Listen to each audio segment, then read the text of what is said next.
a parade. Da-doodly-doo, da-doodly-doo, da-doodly-doo. Miss Spider, what's going on? What are you doing? I want to watch a parade.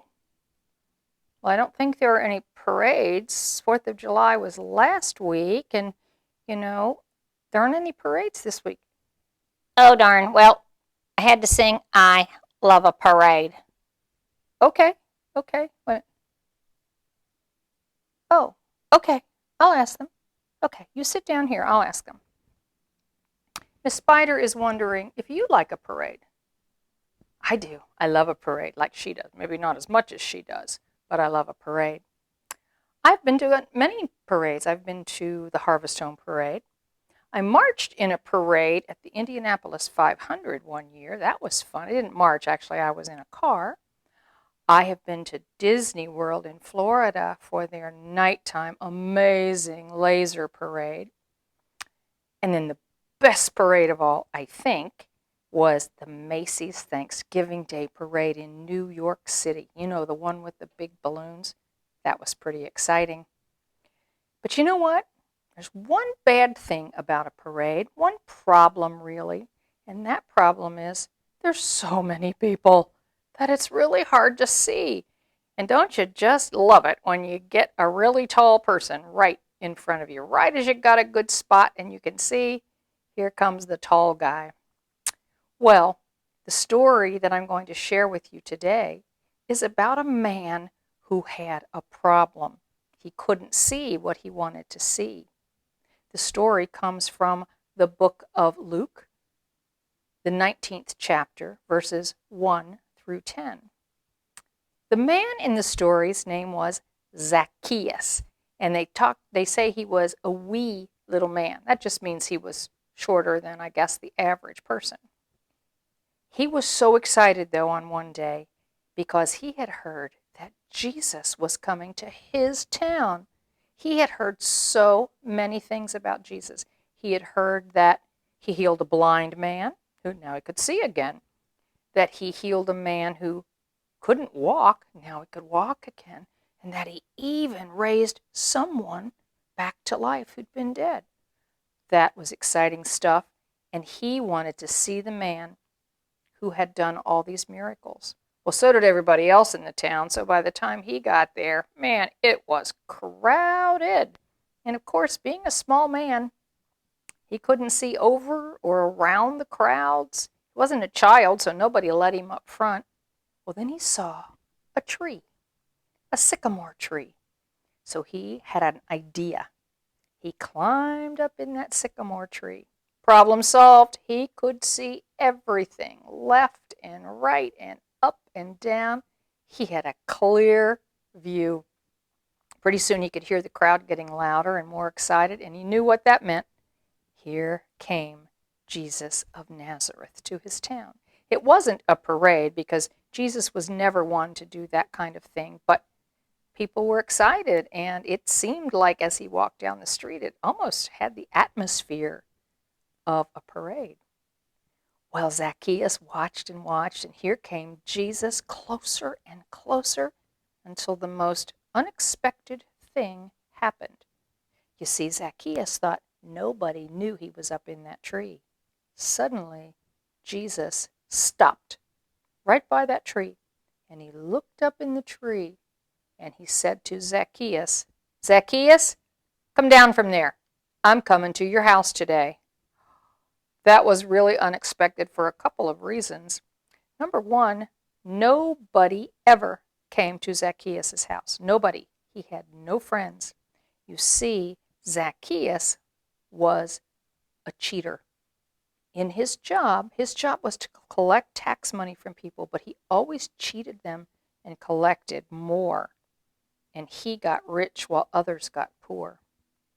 Second reason was he just had no friends. Nobody ever came. And here came Jesus of Nazareth, the Messiah, the Savior, the Son of God, to his house. That was almost too much to believe. But he came down, and he went to his house, and he waited just a little bit. You see, he had been feeling for a while that the cheating was wrong, and he really wanted to stop it, but he really didn't know how. So when Jesus came, he confessed all the things he'd done wrong to Jesus. He said, Jesus, I am going to pay back all the money I've cheated these people, and I am never going to cheat again. And Jesus forgave him and blessed him and said, Zacchaeus, from now on, you are a child of God. You see, we are all child of God, and we all do things that are wrong. When we think about it, we all do. And there's only one way around it, and that is to ask God for forgiveness. Accept that forgiveness, and then stop doing that wrong. And pay back or make it right whatever you've done wrong, if you can. You can't always, but sometimes you can and you should. If you want to do some more activities about this story of Zacchaeus, there's a link somewhere down here for other activities, and I encourage you to do that. I'm going to tell this story again in a minute, but this time I'm going to make it with puppets. I have these great puppets, and we'll put on a puppet show. Maybe you would like to get some puppets if you have them, or just think about it. You don't have to be part of this except to watch it if you don't want to, but you can make puppets out of anything. Paper lunch bags and markers.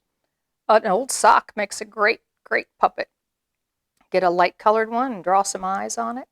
Just have fun with it and retell the story of Zacchaeus, the wee little man. Hi everyone, it's Miss Charlotte, back with my puppets.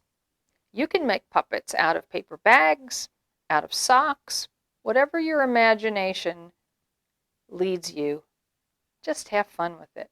My puppets are made out of mops and brooms. This one is made out of an old mop. You can see his hair looks like a mop. That's the puppet of Jesus. I put a face on him.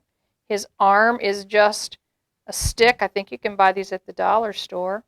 And just a piece of fabric. You could use a pillowcase. The puppet of Zacchaeus was a dust mop that you would just, actually not a dust mop, just a duster that you would use on your furniture. His hair was already green. I made him a hat out of a sock, tied a knot in it. See that part? That's the toe of the sock, but it makes a dandy hat. His arms are a stick and a piece of fabric. That's all there is to it. I made a puppet screen, a stage that I can disappear behind. You can just throw a sheet over a table or a chair. And the important thing is that nobody can see you. You want them to see the puppets. So now I'm going to disappear behind my puppet stage and tell the story of Zacchaeus, the wee little man.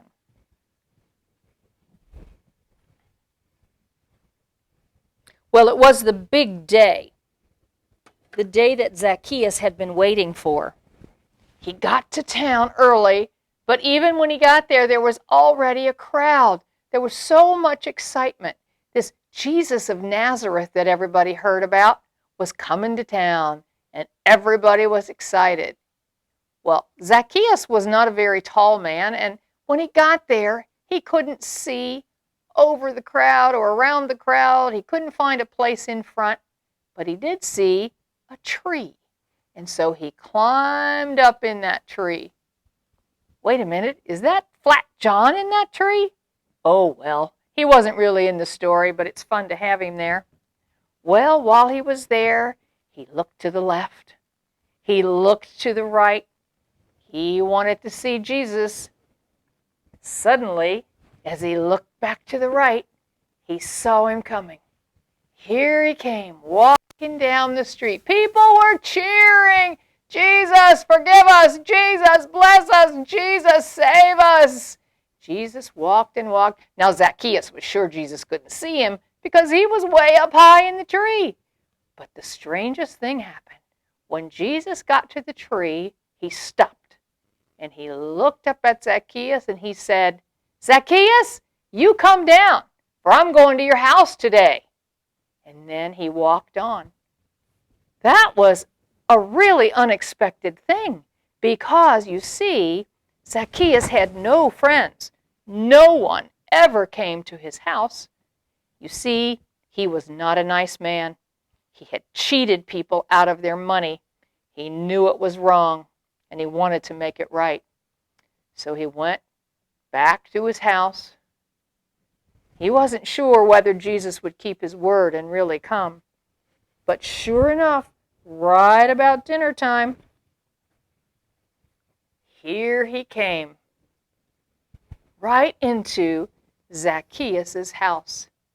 Zacchaeus told him all of the things he had done wrong, and he promised that he would give back all the money that he stole, that he would never cheat people again, and then he asked Jesus to forgive him.